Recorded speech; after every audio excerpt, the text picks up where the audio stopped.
Olá, boa noite. Sou Gilvândia Moreira e nós vamos começar mais um Momento Bancário. E hoje nós estamos aqui com os debatedores, com juristas, com pessoas que vão nos ajudar no nosso tema, que é um debate sobre impeachment, a Constituição, a democracia, para a gente entender melhor.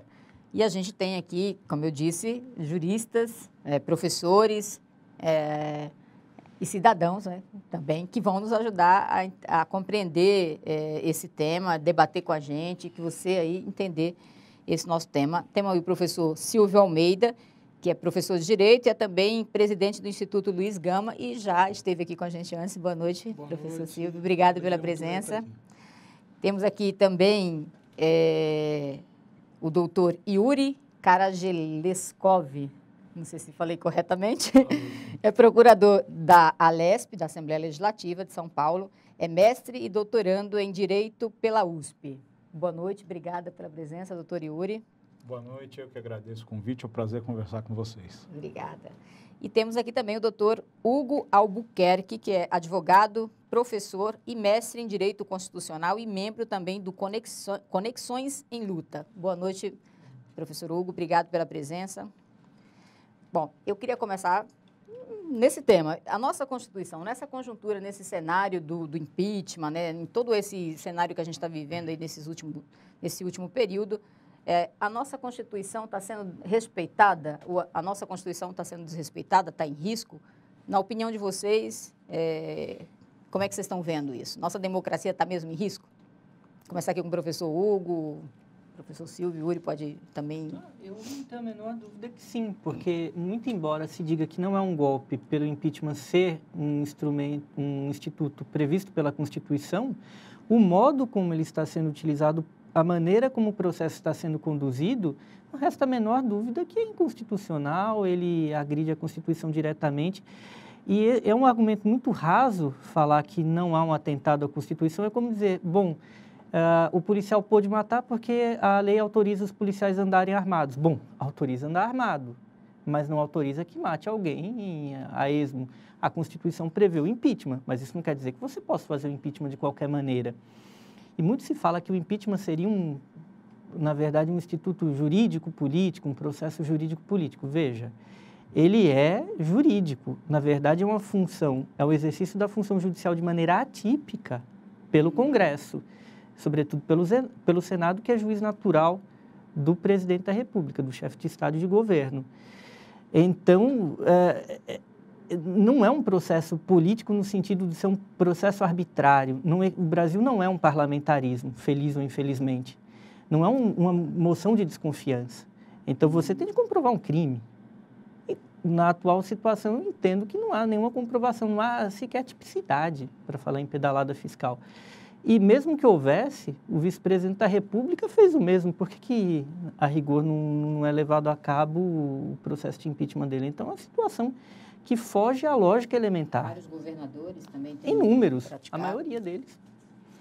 Professor Silvio, o que é que você diz sobre o assunto? Nós estamos com um problema na nossa democracia? Vários problemas. Primeiro, eu quero cumprimentar os telespectadores, cumprimentar a presidenta, cumprimentar os meus colegas aqui na mesa. E a sua pergunta inicial foi se a Constituição de 88 está ameaçada. Eu diria que agora é o ataque frontal. A Constituição de 88 já vem sendo desmontada já há alguns anos, né? Porque entende-se que a Constituição de 88 ela é um entrave, né, para um projeto que é o projeto neoliberal, que é o projeto que quer colocar de joelho todas as economias do mundo. E nós temos que lembrar o seguinte, a Constituição de 88 ela é uma Constituição que ela aponta para um Estado desenvolvimentista, de alguma forma, aponta para isso. Garoto de saúde, educação. Isso. Aponta para garantia dos direitos sociais, né? Ou seja, que estão lá inscritos no artigo 6º da Constituição, artigo 7º, 8º, e em outros pontos da Constituição.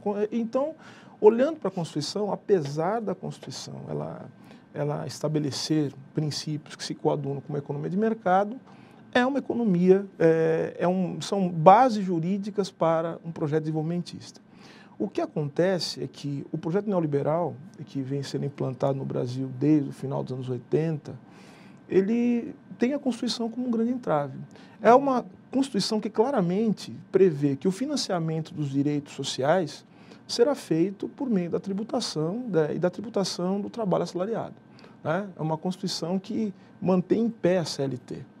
E aí se torna absolutamente fundamental, num projeto como esse, tirar o entrave da Constituição, porque quando você acaba com a possibilidade de ter um país industrializado, de ter um país com empregos formais que paguem, que dê uma mínima condição para o trabalhador, você inviabiliza os direitos sociais, que é exatamente porque o trabalho industrial é a fonte de financiamento da Constituição. Então é isso, o projeto é esse, acabar com a Constituição de 88, para transformar, para não deixar essa possibilidade de a Constituição ser invocada como uma forma de bloquear esse processo. Uma outra coisa que foi dita aqui pelo meu colega, e falou muito bem, é que o debate jurídico em torno do impeachment, né, que na verdade não é impeachment, que se impeachment fosse, estaria nos marcos da legalidade. Estamos falando agora, certamente, falando de um golpe de Estado de tipo novo, né, que não exige mais tanques na rua, né, é um golpe mais sutil, é um golpe ao estilo neoliberal, né. Mas uma coisa que a gente tem que considerar é o seguinte, um dos argumentos para aqueles que defendem o golpe e falam que golpe é o impeachment, é o argumento de que o Poder Judiciário e o Supremo Tribunal Federal teria corroborado com o rito. Primeiro que o STF não falou a respeito do mérito, né? E a discussão essa deveria ter dito, na minha opinião, deveria ter falado a respeito disso. Não falou, se calou, mas uma coisa que a gente tem que lembrar historicamente é que não houve nenhuma possibilidade de consolidação de golpe de Estado, de implantação de ditaduras, quando os golpes resultaram em ditaduras, sem que não houvesse a participação institucional. O Poder Judiciário, não existe ditadura, não existe regime de força que não tenha a participação das instituições. Aliás, um dos problemas que nós temos da Constituição de 88, uma discussão muito séria, e o ministro da Justiça, o Genagão falou isso muito bem numa entrevista recente, é que atores que participaram, instituições que participaram ativamente do golpe militar de 64, entraram na nova Constituição de 88, no novo regime da Constituição de 88, absolutamente você tem que prestar contas sem serem transformados no seu modo de funcionamento. Inclusive, algumas pessoas que participaram ativamente do regime militar de 64 entraram na Constituição, inclusive exercendo cargos importantes. Ou seja, o Brasil nunca passou as suas instituições a limpo, né? E nós estamos colhendo o resultado disso, de não fazer uma discussão séria sobre o que é a sociedade brasileira depois de tanta confusão e que a nossa história previu, né? O doutor Yuri, a gente viu, acompanhando a votação, que pouquíssimos deputados falaram do mérito do impeachment, do que está realmente nos argumentos jurídicos lá no pedido de impeachment. Inclusive, tem deputado que fala, que fez uma apologia ao torturador, à tortura, ao golpe de 64, deputados que aplaudiam o golpe de 64 na sua fala, na sua declaração de voto. E a Constituição, em tese, também não permite isso, né? Nossa Constituição é para garantir o Estado democrático de direito. Pode uma autoridade, como um parlamentar, né? Eu penso que você está se referindo certamente ao Jair Bolsonaro. Eu penso que com todas os senões que a gente pode ter em relação ao voto dele, pelo menos ele foi honesto num ponto.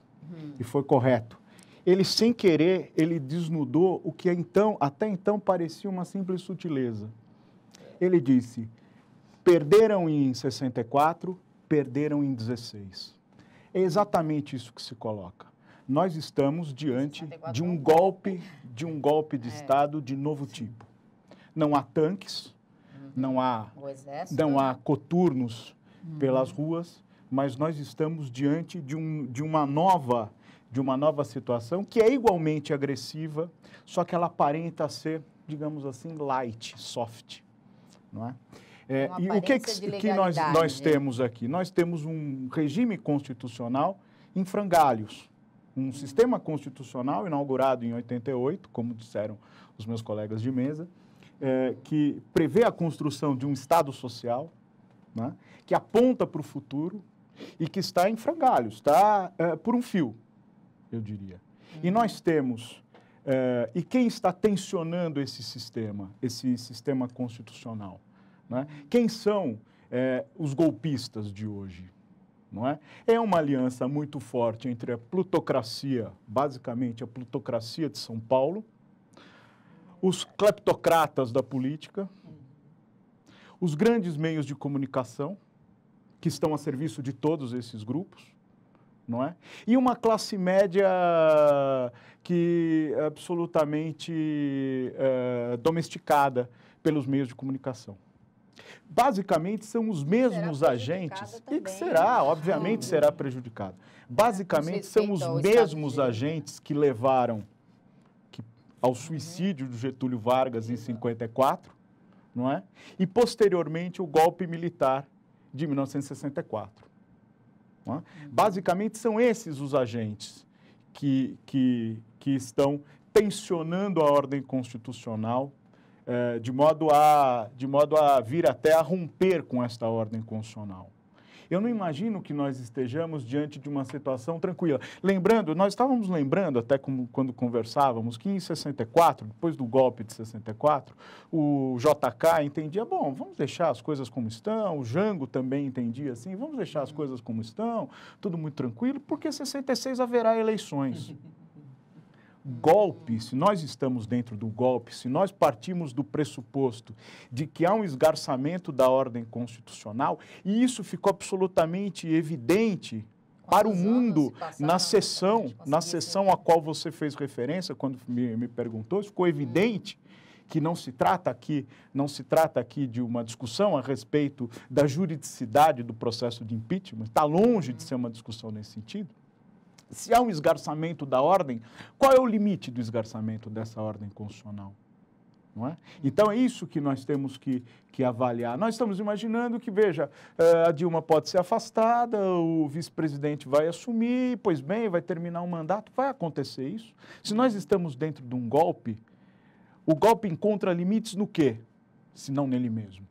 Porque esta Constituição, me parece, se isto for adiante, esta Constituição será simplesmente uma folha de papel a ser largada em qualquer canto ou para a gente ficar fazendo debates acadêmicos a respeito da mesma. Pode ser desrespeitada sempre, a qualquer momento, né? De acordo com as conveniências. De quem está aí, não é? Com o poder, né? Pois é. E uma outra questão, que também que hoje está, acho que todas as pesquisas mostram isso, que um dos articuladores do golpe, presidente da Câmara de Deputados, né? Este sim tem comprovadamente contas no exterior, não declaradas, mentiu para uma CPI, né, para a própria Câmara de Deputados, dizendo que não tinha contas e depois foi comprovado. Tem feito uma série de... Conhece bem o regimento da Câmara dos Deputados, tem feito uma série de manipulação aí na Comissão de Ética. Tem uma comissão hoje que ele tem a maioria e muito provavelmente está articulando para não ter punição nenhuma a esse crime que ele cometeu e também a quebra do decoro, né? Ele mentiu na CPI, disse que não tinha conta e tem dinheiro que ele não tinha declarado, tem bens que não tinha declarado. Quer dizer, qual a origem desses recursos? Tem um monte de denúncia dele na própria Operação Lava Jato. Seria legítimo uma pessoa como essa, nesta condição, coordenar um processo como esse? Evidentemente que não. Inclusive porque o processo de impeachment foi aberto no exato mesmo dia em que a Comissão de Ética da Câmara, com os votos do partido da presidenta, do Partido dos Trabalhadores, votou para dar início ao processo que poderia levar à cassação. Como um revanche, uma chantagem. E isso não seria aquilo que no direito a gente chama de desvio de finalidade, também abuso de poder, isso seria um caso de livro. Era para constar em manual de, olha, aluno aqui graduando, o que é desvio de finalidade, o que é abuso de poder, mas não, isso foi ignorado.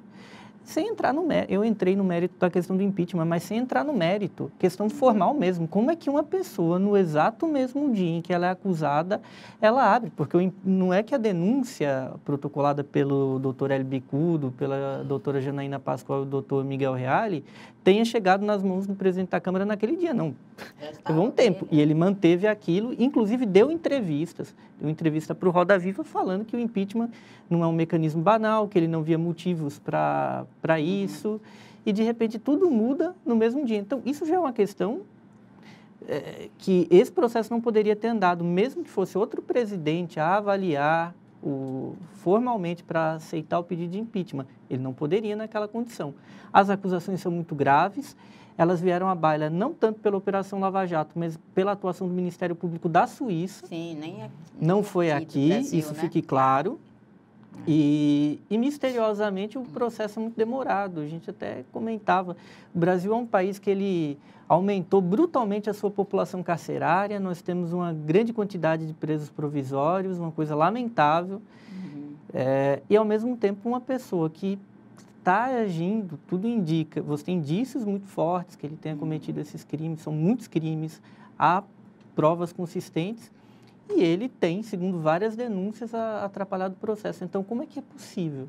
Eu acho que isso é uma coisa muito grave do ponto de vista do processo, da imagem do Brasil no exterior, porque isso é quase que impensável. Se nos Estados Unidos se trabalha no direito americano, o Instituto da Credibilidade, você desqualificou uma testemunha, não tem credibilidade. Então, o que as pessoas pensam? Um sujeito que não tem crédito nenhum conduzindo um processo de impeachment. Então, quem teria credibilidade nesse país?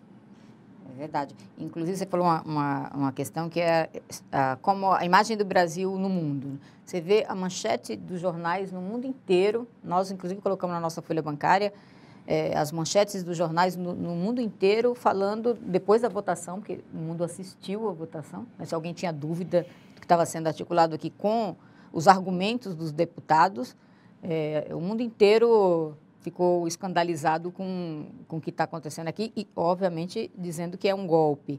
Então, de duas uma, ou a imprensa internacional está redondamente enganada, todos, né? ou a nossa imprensa está redondamente enganada, ou é parte. Eu defendo a tese de que os grandes grupos de comunicadores deste processo, eles não são elementos neutros nesse processo.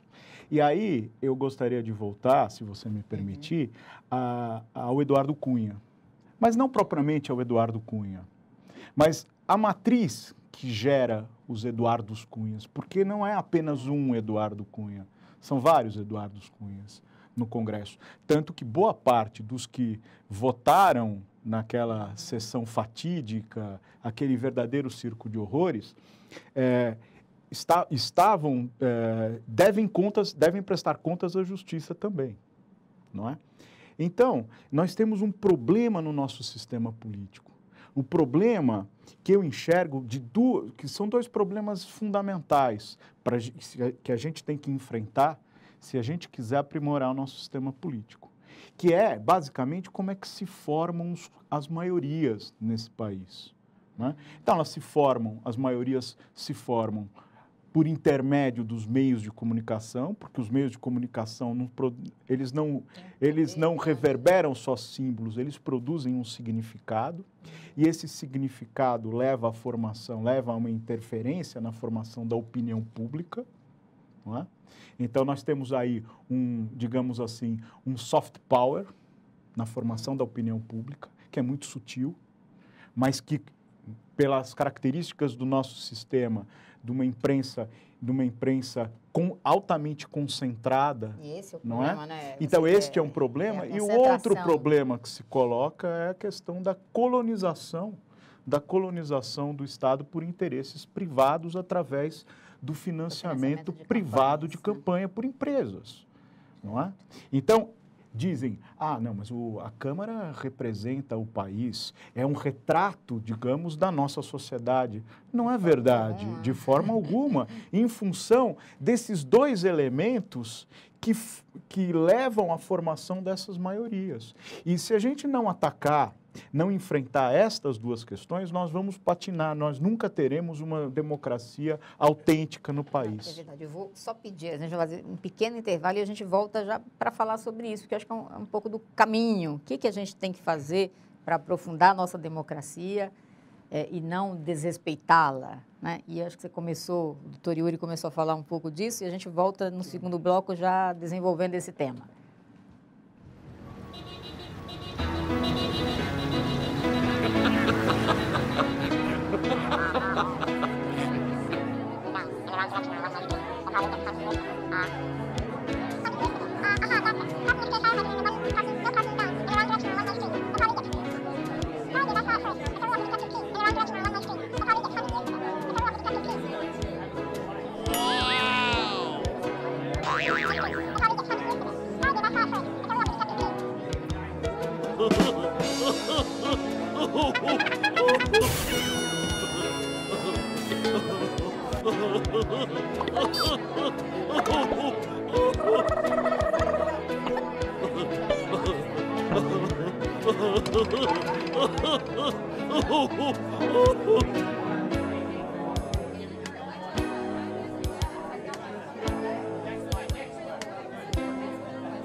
A TVB, a TV dos bancários, está com uma nova logomarca.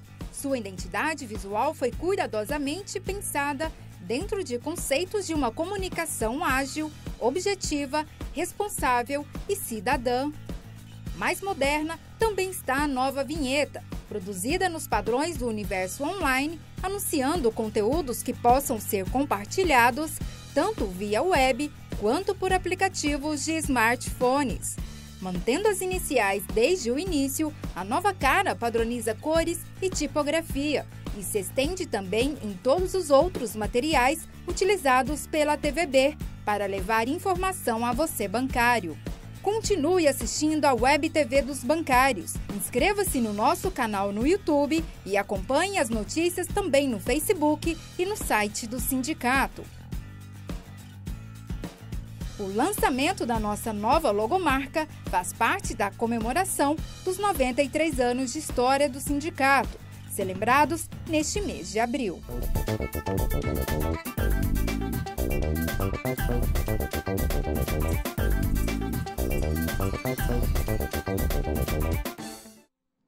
Nós estamos de volta aqui no Momento Bancário e vamos, nesse segundo bloco, falar sobre a democracia. Os problemas da nossa democracia.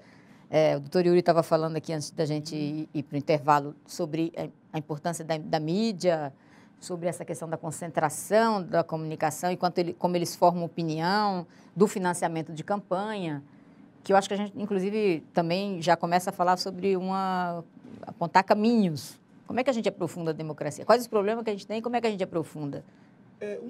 Um dos pontos que eu acho que é importante debater, acho que o doutor Yuri falou bem, é a questão dos meios de comunicação. Isso é muito importante. Agora, os meios de comunicação no Brasil, tal como eles são constituídos, e veja, falar de meio de comunicação não é qualquer coisa, que a gente está falando de um aspecto importante da política, porque um dos pontos fundamentais da política é a formação de consenso, a questão da legitimação dos processos. Falar de política é falar de uso da força, né? Falar de uso da força, é dar direcionamento. Então, de alguma maneira, a política impõe que haja não só o uso da força, né, mas também a formação de consensos. E já dizem vários filósofos, né, e um especial que ele vai dizer que os meios de comunicação eles constituem aparelhos ideológicos, o que significa que os meios de comunicação eles são fundamentais na formação da subjetividade e na criação desses consensos, que dão a ideia de unidade, né? Da unidade, que criam a ideia de nação, né? Então, isso é absolutamente fundamental. E também os meios de comunicação são fundamentais para que haja, né, o engajamento em certos processos políticos. Se você fica o dia inteiro na televisão falando que a Constituição Federal é um entrave, que ele é um problema, mesmo as pessoas que dependem, né, de uma série de direitos que são garantidos pela essa Constituição, elas começam a se questionar se realmente aquilo é verdadeiro. Claro, né? E até porque, me permite aqui interromper um pouquinho, normalmente eles usam palavras muito bonitas para... né, vai retirar direitos e fala que tem que flexibilizar, porque é uma coisa muito engessada, porque isso está impedindo que gere empregos. Quer dizer, totalmente o contrário, vai gerar empregos precários, vai tirar direito, vai tornar a vida pior. E muitas vezes quem ouve acha que, ou fala assim, é meritocracia, se você for bom, você vai conseguir emprego. Se tem muito desemprego é porque você está desempregado porque você não é bom, você não está se esforçando o suficiente, você não estudou, a culpa é sua e não... Mas há vários estudos que demonstram, que, inclusive, que o discurso da meritocracia, essa coisa de responsabilizar o pobre pela pobreza que ele tem, é uma das formas, é um dos efeitos do liberalismo, né? Ou seja, como você precisa retirar o Estado de certas áreas que antes eram consideradas fundamentais para a própria manutenção dessa unidade da vida social, você precisa começar a responsabilizar o indivíduo pelas condições de miserabilidade que ele eventualmente venha a ter na vida. Alguém tem que ser culpado, alguém tem que ser culpado. E o culpado nunca é o sistema e nunca são os a opressores. tá a culpa é sempre dos oprimidos. Não é à toa que a gente tem, a gente anda em banca de jornal e está em aeroporto, a gente vê aquele profusão de livro de autoajuda, né? Ou seja, o indivíduo ele é o responsável pelo próprio sucesso e responsável pelo fracasso, né? Então, esse é um dos pontos fundamentais. E isso revela, e esse é o ponto, nós temos uma imensa fragilidade institucional no Brasil. Fragilidade institucional. Falamos do presidente da Câmara dos Deputados, Eduardo Cunha. Olha, não é anormal que num país, inclusive nos chamados países centrais, você tenha figuras que aqui a gente no Brasil chama de baixo clero, né? Que são pessoas que até têm voto. Só que são pessoas paroquiais, provincianas, sempre respondem às suas bases, não são políticos de projeção nacional capazes de pensar um país, né? Mas eles têm representatividade. Vamos colocar dentro desse jogo. O problema é que se você tem instituições que funcionam, essas pessoas jamais se tornam protagonistas de um processo desse tamanho como o processo do impeachment. O senhor Eduardo Cunha era o rei do baixo clero. Todos nós sabemos, isso aí está nos jornais, que ele financiava, né, por meio de negociatas, esses pequenos deputados que ganharam projeção nacional, como falou o doutor Yuri aí, esse circo de horrores que nós presenciamos, né? O que nós vimos a abertura das vísceras. Uma maioria lá na Câmara dos Deputados a partir... E ele, por uma série de fragilidades institucionais, ele se tornou protagonista de um processo, como falou o doutor Hugo, chantageando uma presidente da República. O presidente da República foi eleita com 54 milhões de votos. Está caçando o título de eleitor 54 milhões de pessoas, de uma maneira impressionante. E nós não temos, e é aí que é o problema, nós não temos nada que se opõe, do ponto de vista da formação de ideologia, a isso, né? Nós não temos uma televisão, nós não temos vamos utilizar um vocabulário aqui, uma contra-hegemonia contra esse poder avassalador. Né? Então é fragilidade institucional. E aquele ponto também que eu coloquei. Que hoje a gente está menos pior que 64, porque hoje a gente não tem internet. Né? Que a internet você consegue chegar em vários. Eu penso que se não houvesse internet, o que está acontecendo hoje teria acontecido muito antes. Sim. Muito mais rápido, provavelmente né? até em 2006, na reeleição do presidente Lula. Agora, veja, nós estamos falando da questão da democracia. Né? E aí eu pego o gancho no que disse o professor Silvio, dizer o seguinte, olha, são 54 milhões e meio de eleitores que os votos estão sendo dinamitados, desapareceram, são por ver como se tivesse caído uma bomba atômica e os votos foram dinamitados. E o que se pretende impor? Se pretende impor o ponte para o futuro, apresentado pelo Michel Temer, que alguns dizem que se trata da pinguela para o passado, porque dizem nada mais é do que o programa que foi chumbado, rechaçado por 4 eleições nas urnas e foi derrotado no último processo eleitoral. Não é? Foi derrotado no último processo eleitoral. Se isso não é acabar com a democracia, o que seria acabar com a democracia, eu lhe pergunto. E aí eu concordo plenamente, doutor, quando coloca... Bom, muitas pessoas falam, não, mas vai ter eleição. E eu também concordo com isso daí. Não há garantia alguma que vamos ter eleição em 2018. E qual a validade de uma eleição qualquer? De repente pode eleger um presidente que essas eleições não concordem de novo, E quem está aí não tem voto, não tem legitimidade. Como é que um governo que não tem legitimidade se mantém no poder? Ou ele vai ser um governo fraco ou um governo autoritário. Aliás, normalmente os governos autoritários são governos fracos, porque eles precisam recorrer à força, eles não têm legitimidade. E nós somos um país muito problemático, porque a gente tem oligopólio em tudo, né? Mídia, campo, sistema financeiro, indústrias.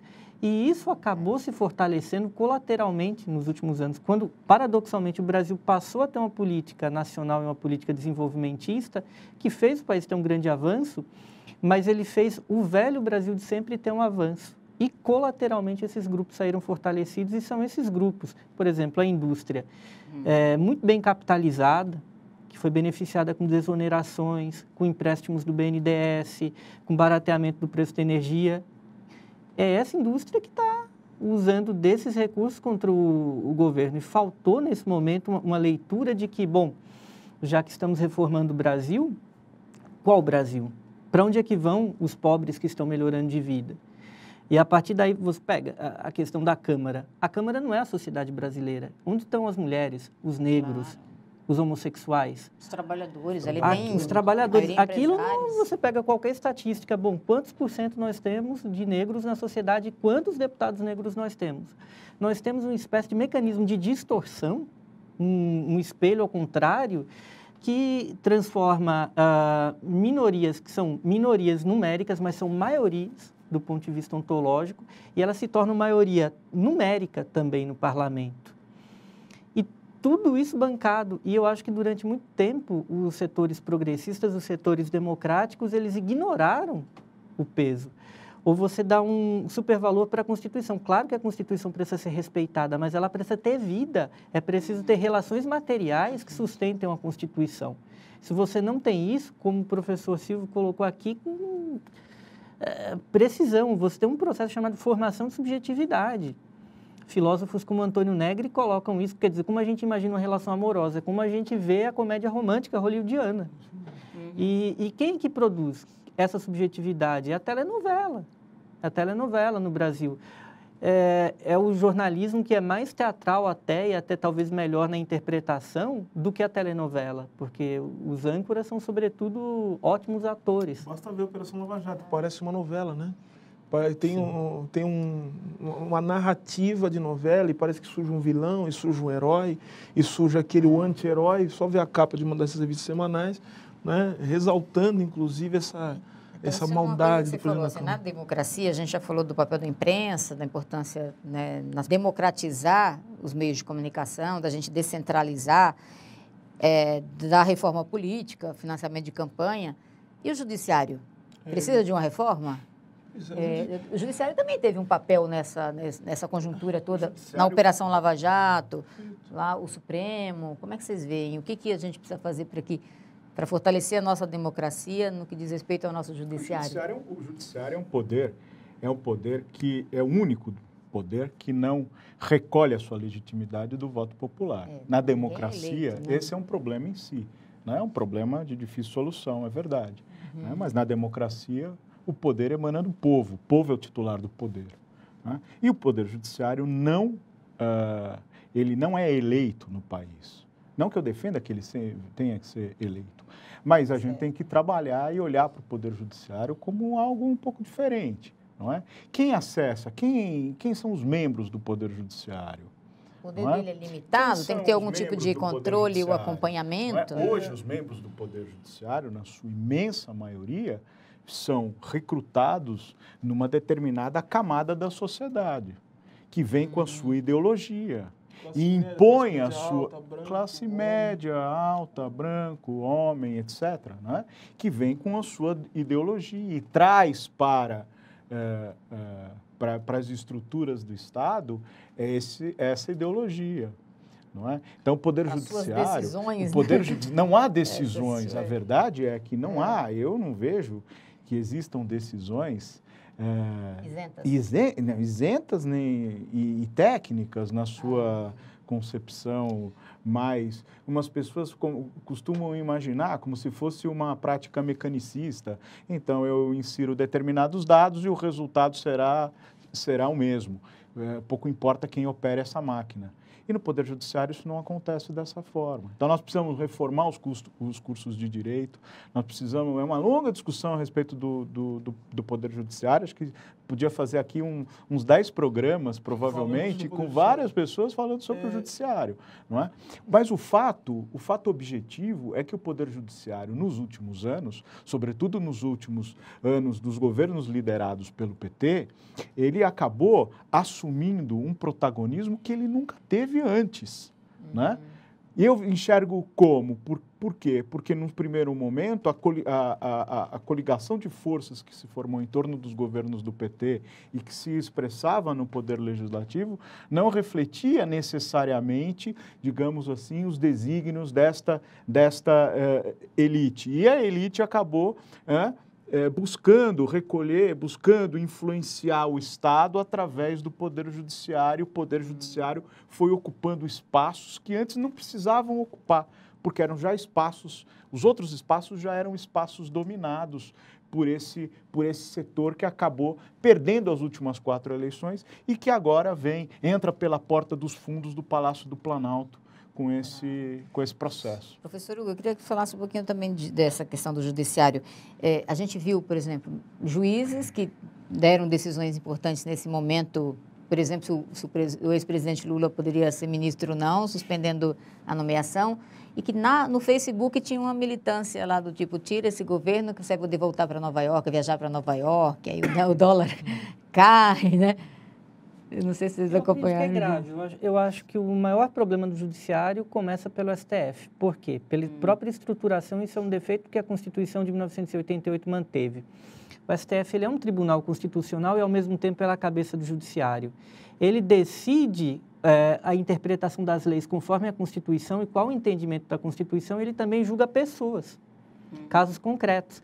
Então, o STF pode julgar um determinado processo criminal e ele fala, bom, essa norma penal que é entendida dessa maneira, à luz da Constituição, vai ser entendida dessa outra maneira nesse caso concreto. É bom que fique claro que isso é uma concentração de poder que não é comum em países que têm um sistema como o nosso. Portugal, por exemplo, tem um tribunal constitucional que trata das questões atinentes à Constituição e você tem um STJ que cuida de processos que envolvem gente de carne e osso. Então, isso é assustadoramente é uma concentração de poder terrível. Do ponto de vista da formação social do nosso judiciário, obviamente, a gente tem um caso de uma representação. E uma coisa também, nós tivemos derrubada de presidentes na história brasileira, nós tivemos o Congresso fechado em várias oportunidades, contudo, o judiciário nunca foi fechado. O judiciário ele tem um funcionamento contíguo da monarquia, não houve uma reforma relevante no judiciário da monarquia para a República, da República Velha para o Estado Novo. Isso continuou. Quer dizer, o STF ele se impôs, os mesmos ministros que eram ministros da ditadura continuaram, impuseram o STF. Comenta-se, o professor Vilis Guerra da PUC faz um comentário que o constituinte de inconstitucionalidade caso o STF não estivesse previsto na Constituição de 88. E porque o anteprojeto do professor José Afonso da Silva previa um modelo português, muito mais democrático, com mandato para os ministros, com essa separação que eu falei. Então, nada é tão chocante, quer dizer, é muito chocante, mas nada é tão inesperado. Sabe o que é chocante para mim nessa história toda? É a gente, de alguma maneira...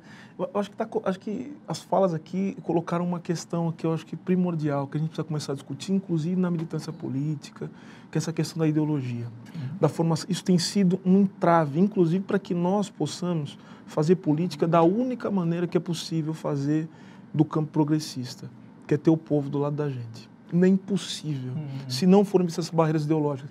E aí que está, comentando um pouco a questão do STF, mas até pouco tempo o povo estava uma boa parte na miséria, né? Como é que vai ter essa compreensão? Não, sem dúvida. Então, a gente tem que pensar nessas duas pontas, né? Eu acho que assim, é porque a ideologia não pode ser considerada uma... Né? É que ideologia não pode ser considerada... Acho que não é questão de cobrar o povo, é a gente se... É do povo cobrar.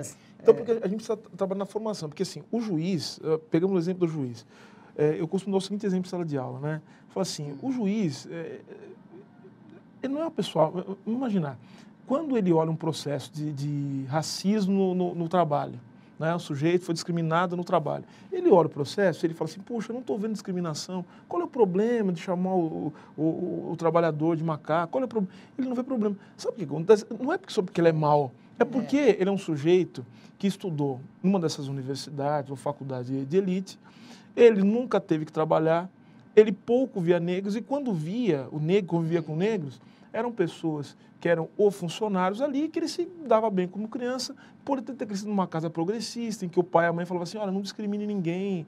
E ele nunca viu um caso de racismo, não sabe o que é sofrer, e ele ia enfim, ele saía da faculdade de Direito, direto para o cursinho, passou e virou juiz, e caiu um processo, né, com um caso tão grave como esse na mesa dele. E ele é incapaz, na sua formação subjetiva, enquanto ser humano que é, na sua existência, verificar ali um problema, e ele vai fazer o quê? Como ele não vê elementos, fazer aquela operação. Bom, não vejo os elementos, portanto, ali não vejo também algo que seja compatível com a descrição que ele faz. Ou seja, assim, é natural. É assim, você soltou, o que acontece? O sujeito vai para a direita. Né? Você soltou. Então, o que você vai fazer? A gente precisa ter um mecanismo para empurrar um pouco para o setor progressista e a gente não consegue fazer isso. E lembrando que o doutor Hugo falou do Poder Judiciário. O Poder Judiciário tem uma questão importante. Né? Primeiro, eu acho que a formação dos juízes, né, ela tem um papel fundamental, mas a gente pensa também na questão no próprio funcionamento, na institucionalidade do poder judiciário, né? Lembrando uma coisa, a gente não precisa acabar com o STF, né? A ditadura não precisou fazer isso. Tirou 2 ou 3 ministros, né? Né? E os mandou para casa, né? Como foi o caso do Evandro Lins em Silva, foi o caso do Vitor Nuzeal, mandou para casa e continua funcionando. É um poder que não presta contas para a sociedade. E a gente precisa começar a romper esse tabu. O poder judiciário é poder político. E, portanto, tem que prestar conta para a sociedade. Eu não estou dizendo que a gente tem que controlar o juiz, esse tipo de coisa. A gente precisa prestar conta para a sociedade. E precisa prestar mesmo. E não é à toa. Isso foi lembrado pelo Lewandowski, foi lembrado pelo Eugênio Aragão. Na Itália e na Alemanha, né? Eu não estou dizendo que é o maior exemplo do mundo do Poder Judiciário. O Poder Judiciário é um poder conservador em qualquer lugar do mundo. Mas a questão é a seguinte, tem que prestar conta para a sociedade. O juiz alemão e o juiz italiano começa assim, toda a sentença não começa com vistos, relatados, etc. Ele começa assim, em nome do povo alemão, em nome do povo italiano. Ou seja, o sujeito ele está conectado com os interesses da sociedade. Só que a gente tem uma coisa, é a técnica, a legalidade serve para justificar qualquer coisa, inclusive regimes de força. E foi assim na escravidão, né? Ou seja, os negros não eram escravizados no Brasil porque era na ilegalidade, era na legalidade. Tinha faculdade de direito, tinha instituição, tinha poder judiciário funcionando. E a ditadura foi a mesma coisa. Deixa só, claro que o professor Silvio não quis dizer isso, mas eu acho que é importante para a gente deixar claro que isso não quer dizer os juízes não tem que olhar para a opinião pública, não é? Me parece que é isso, não tem que olhar, porque eles exercem uma função, inclusive, contra-majoritária. Não é? Nós tivemos recentemente casos, inclusive, de juízes da Suprema Corte Brasileira, de ministros do Supremo Tribunal Federal, dizendo que tinham que julgar, ouvindo o clamor das ruas. Não é? O clamor das ruas pode ser totalitário. Pode ser totalitário. Então, o Poder Judiciário tem essa função contra-majoritária. Quer dizer, tem que aplicar o Estatuto de Garantias e Direitos Fundamentais, né, independentemente das maiorias que se formam num determinado momento. O que não quer dizer que não tenha, concordo plenamente com o professor Silvio, não tem que prestar contas à sociedade. Isso é outra questão, não é? Essa é outra questão. A sociedade civil organizada e o papel do judiciário, inclusive, porque se é para o judiciário ser majoritário, a gente não precisa de um judiciário, a gente já tem o legislativo. Então, o STF, o que é? É a terceira casa do legislativo? Tem sido. Ele não presta contas à sociedade e ele se move não em relação ao que seria uma maioria numérica, mas a determinados clamores que surgem, maiorias ocasionais. Opinião publicada. Não? Opinião publicada e maiorias ocasionais e processos coletivos de catarse. O que é muito diferente, na verdade, eu acho que as nossas falas compatibilizam, o professor Silvio colocou aqui, de prestar contas para a sociedade. Não é a sociedade que agora teve um arrobo, é a sociedade, de um modo geral, que está ali organizada, que está ali velando pelos direitos humanos, as minorias, os oprimidos. Que às vezes é formada por aquela imprensa que tem um interesse, que quer conduzir para aquele caminho, é altamente controlada nesse país. Vamos ser... A opinião pública é altamente controlada. Você tem uma arena muito, muito fechada e poucas vozes. Quer dizer, ao contrário do que se imagina nas boas práticas de qualquer ambiente de comunicação. Voltando para a democracia. Nosso debate está ótimo e daria, assim, uns seminários, dias de discussão, mas na internet o tempo passa rápido e nós chegamos ao final do nosso momento bancário. Eu queria agradecer demais a participação de vocês, vocês enriqueceram demais o debate em torno da democracia, da Constituição, do impeachment. É extremamente esclarecedor. Eu acho que a gente tem, inclusive, a gente sempre teve vontade aqui no sindicato de debater mais profundamente esse tema do judiciário, que eu acho que a gente precisa fazer mesmo, acumular mais a sociedade, pensar modelos, pensar, olhar outras experiências no mundo. Então, eu queria agradecer demais a presença de vocês. Obrigado. Também agradeço. À disposição de Muito vocês bom. estarem aqui debatendo com a gente. Imagina. Vai ficar disponível aqui no nosso site também esse debate. Esperamos que a nossa categoria assista bastante e beba desses conhecimentos, né? Que eu acho que é isso, é formar, é politizar a conjuntura que a gente está vivendo. Eu até estou feliz, porque eu vejo muitos jovens nas ruas debatendo a democracia, debatendo o país, debatendo isso. E eu agradeço demais a presença de vocês. Peço desculpas a gente encerrar assim. Eu ficaria aqui muito mais tempo conversando com vocês.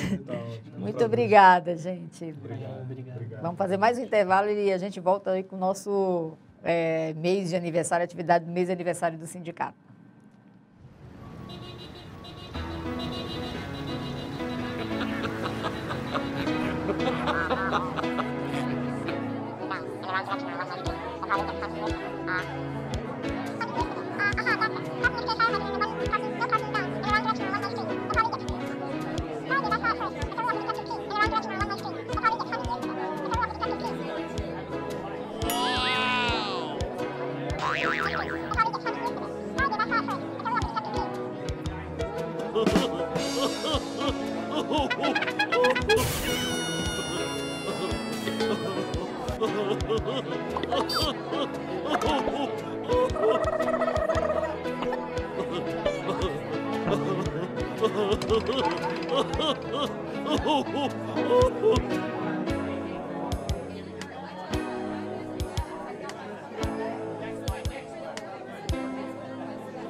A TVB, a TV dos bancários, está com uma nova logomarca. Sua identidade visual foi cuidadosamente pensada dentro de conceitos de uma comunicação ágil, objetiva, responsável e cidadã. Mais moderna também está a nova vinheta, produzida nos padrões do universo online, anunciando conteúdos que possam ser compartilhados tanto via web quanto por aplicativos de smartphones. Mantendo as iniciais desde o início, a nova cara padroniza cores e tipografia e se estende também em todos os outros materiais utilizados pela TVB para levar informação a você bancário. Continue assistindo a Web TV dos Bancários. Inscreva-se no nosso canal no YouTube e acompanhe as notícias também no Facebook e no site do sindicato. O lançamento da nossa nova logomarca faz parte da comemoração dos 93 anos de história do sindicato, celebrados neste mês de abril.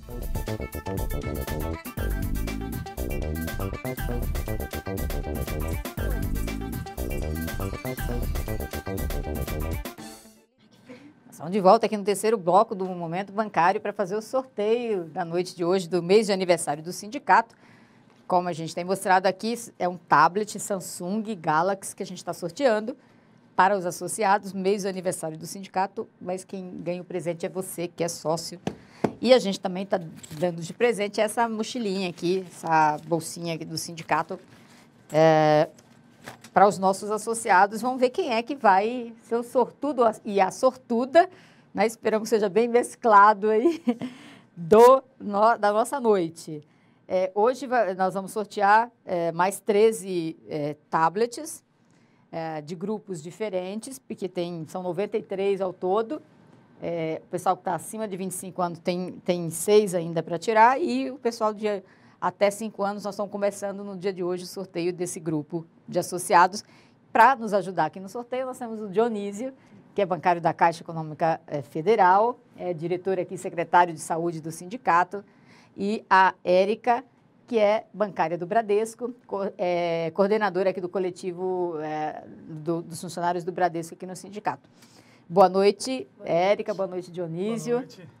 Então, vamos girar as urnas? Vamos girar aqui. As duas? Pode girar as duas. Vamos lá. Opa, que é para dar oportunidade para todo mundo, né? E vamos abrir aqui. Vamos começar por essa, viu, Érica? Para a gente... essa aqui que eu estou aqui acima de 25 anos. E aqui a gente tem que pegar um. Vou começar aqui. Segura o... Eu vou aí também? Vem aqui também. Pega aqui. Vai olhando aí. Muito bem. Vai, Dionísio. Menino ou menina? Menina. Aqui Quem é que é? Cristina Massai Kudovac. Que banco que é? Ela é do Banco do Brasil. Banco do Brasil. Olha, eu também peguei uma bancária. É Maria Nilza Matos Carvalho Faustin. E é do Banco Bradesco. Depois, para qual câmera que a gente coloca? Ah, para aquela lá, Dionísio. Mostra ali para aquela câmera, só para registrar. Mostra o seu. Aí agora, segura um pouquinho. Ali. Agora, mostra esse daqui que eu sorteei. Vai, agora é a vez da Érica. E aí, Érica, quem que você pegou? Vai falando pra gente. Eu também peguei uma menina do Bradesco. Olha, três Cirnade, bancárias. Estão com sorte as Cirnade mulheres V hoje. do Nascimento. Mostra lá, Dionísio, por favor. Mostra ali. Vamos girando mais uma vez essa urna aqui. Para a gente terminar. Tirar mais 3 pessoas. Vai, Dionísio, começa por você. Vamos lá. Tira aqui bem do meio. Vamos, Érica. Começa aí, Érica. Quem que você pegou? É bancário ou bancária? Bancário. Ó. Acho que agora só vai sair homem. Marcos Rogério Espinhosa, do Itaú Unibanco. Eu peguei o Wagner Agnaldo Ideaki Itami. E ele é do Banco Bradesco. É mais um com nome oriental, né? É, Raimundo Gonçalves, do Banco do Bradesco. Olha, agora só saiu o bancário. Você vai mostrando aí na câmera, um em seguida do Aqui, outro. pode deixar. Não precisa botar bem na frente que eles aproximam aí perto Eles de aproximam? você, Então tá bom. Dionísio. Vamos Pronto. mostrar o próximo e a gente vai passar para essa aqui, para esse grupo de bancários que começa hoje e termina lá no dia 2, o próximo sorteio. E vamos que vamos. Esse aqui tá cheio, hein? Bem cheia. O pessoal fica contente, viu? Fui numa agência Você entregar? que a gerente tinha Vai. ganho naquele dia. Érica, pega aí. Muito feliz. Ah, você encontrou ela. Os gerentes. Vai, Dionísio, pega aí. Vamos lá, eu também vou pegar aqui uma. Bom, diga, Dionísio. Aqui é a Menina ou menina? Paloma Lima dos Santos. As mulheres estão com Que sorte, banco do que é? Itaú. Eu peguei a Pâmela Regina da Silva Torres, é do Banco Santander Brasil. Eu peguei a Sônia Fiola, do Itaú Unibanco. Olha, agora só saiu bancárias. Tá assim, primeiro bloco só mulheres, o segundo bloco só homens e agora o terceiro grupo de sorteio só mulheres de novo. Vamos girando aqui a urna para a gente pegar mais um grupo de pessoas. Deixa esses separados aqui. Para a gente saber que agora é só desse. Vamos lá. Vamos pegando, cada um pega mais um. Vai lá, Érica, Dionísio. Bom, olha, peguei mais uma bancária, hein? As mulheres estão com sorte aqui hoje no sorteio. Peguei a Jéssica dos Santos e é do Banco Bradesco. Opa. Aqui é a Sandra Regina da Silva, do Itaú. E eu peguei o Wellington de Brito Rosa, Itaú Unibanco. 2 mulheres e um homem. E bom, agora só falta um. Só um? Vamos lá, Érica, pega você o último.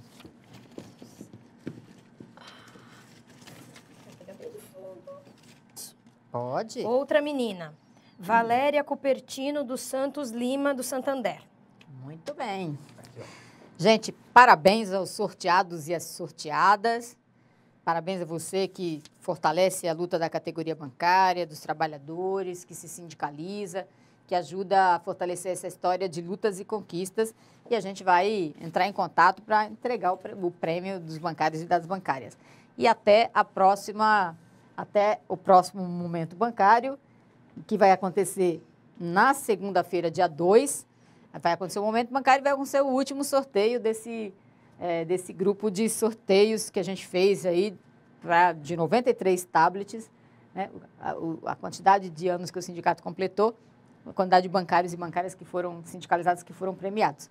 A gente já entregou vários, mas vai continuar entregando aí o prêmio para os sorteados e para as sorteadas. E até o dia 2 a gente